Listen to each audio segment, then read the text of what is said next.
Mentioned this on our newscast last night. The Bison recruiting class of 2025 continues to expand. The Bison found another in North Dakota and a familiar name in North Dakota out of Rolette, North Prairie, the defending champions in 9-man.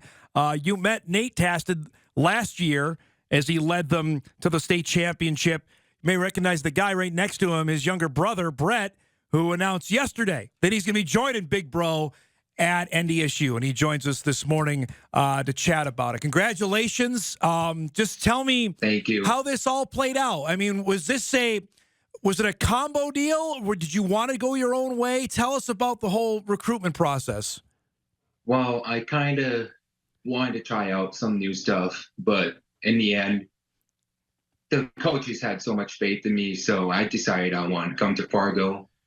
You don't get a chance to play next to your brother at the next level, so I figured that's kind of why I wanted to do. So you saw Nate go through this. How much did that help? Yeah, a lot. It helped me a lot, and he also helped me go through a little bit of the process of when I went through it. So it was nice of him. The fact that you saw that up close, did that answer questions that you may have had, but you saw Nate handle it, that kind of calmed it for you? Yeah, definitely. Yeah. Tell us about this process and why NDSU. You're your own guy, so why was NDSU the place for you? Well, I've always grown up as a Bison fan, so whenever I got the chance, when I got that offer from them, I was really happy, and I just wanted to go there. So I don't know, it's just kind of awesome, I guess. Yeah. The fact that you had got to experience last year, and you guys, I was right there with you when I saw the championship get the trophy handed to Coach Keller. What was that season like? Describe what 2023 meant to you and your brother and heck, your community to have that happen.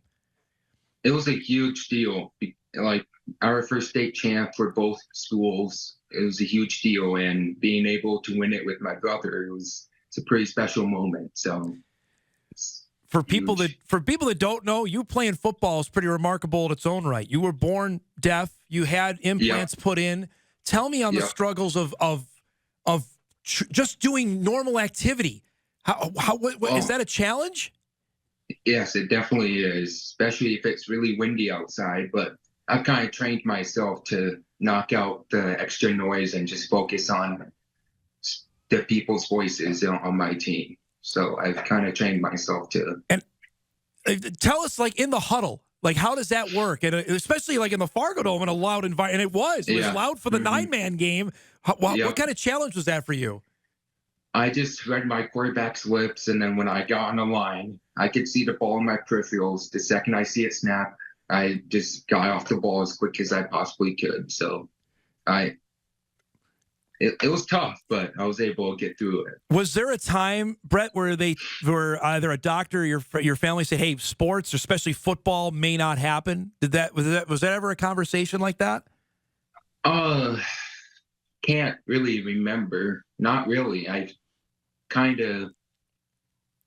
never had a conversation like that, but I definitely have thoughts about it. Yeah. If football's never going to work out because I can't hear very well, but I just kind of trained myself, worked on myself, get kind of hear better on the field. And does that make yesterday's decision and the result that much sweeter for you, that you've had this journey and now this is the payoff now? Yep, it definitely is. Yep. Mm-hmm. So tell me first, who did you tell first? Did you tell mom and dad? Did you tell Nate? Who did you tell first? I told my parents first, and then I let Nate know afterwards. But it was on the same hour I told them. So. What was mom and dad's reaction now that you're saving them a car trip now by going to NDSU? Mm-hmm. Yep. Oh, they were really happy for me. I mean, both of their sons playing in the same spot must be a pretty cool experience for them. So we were just seeing highlights of you playing defense. I know you told me last night you're going to be on offense. Tell me, was there a preference there? Do you like one or the other, or is offensive line the way you want to go? O-line is my favorite spot, but I do like it playing D line, but O line's the spot for me. What about that stands out? Why do you like that so much? Well, I get to bury people in the ground, so that's kind of why I like it a lot. That's a great answer. That's all you need to know. Yeah. That's perfect on that. I was mentioning this when I remember talking with Coach Keller about Nate 2 years ago. It was about 2 years ago now. What do you remember about his experience and seeing him on the phone all the time? What was that like to observe from afar? I kind of listened to what Nate said and kind of asked him what they talked to him about, so I kind of know what to say if this would ever happen to me. So, how many other schools were talking to you, Brett? A bunch: South Coast State, UND, Moorhead, Valley. Those were the ones that were kind of big on me. So. Okay. Yeah. To have this done, was it important to get it done before? I mean, heck, you're what, two and a half? I don't want to ruin summer for you, but you're about two and a half weeks away from fall camp starting. Was it important to get it done before then? Yeah, I kind of just wanted to get done with the recruitment process and just focus on my senior season, not worry about colleges coming up to me and talking to me. So it's kind of nice for me to get it done before the season started. I know the unique part about the recruitment of your brother was that Coach Polisek recruited him to go to Wyoming. Tell me about what was his reaction when you told him you were going to commit? He was really happy for me. I mean, he was really happy for me. Kind of really excited to play with me again at the Division I level. All right, biggest question here: North Prairie in 2024. Everybody's probably going to think, well, they're not going to be as good because Nate's not there anymore. Give us the synopsis. What do you think? What's the projection for you guys?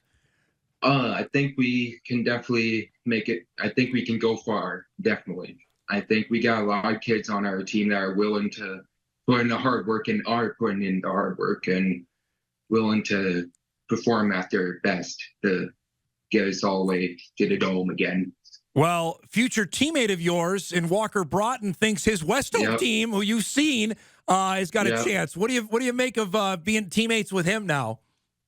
I think it's pretty cool. I mean, two kids from small town playing in 9-man, getting to play at the Division I level for the Bison. I think it shows that even if you're from a small town, you got a chance to play at the highest level.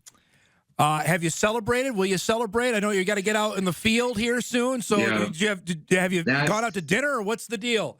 I think we'll celebrate by bailing some alfalfa out in the field. Yep. That is the perfect answer. North Dakota 9-man. That is the perfect way to answer that. I really appreciate the time, bud. Thanks so much for giving Thank you. Congratulations. Yep. Have a great summer. I'll talk to you during the football season, okay? Sounds good. We'll see you at the Dome, all right? There he goes. Sounds good. Thank you. Brett Tastad joining us from North Prairie, Rolla and Rolette.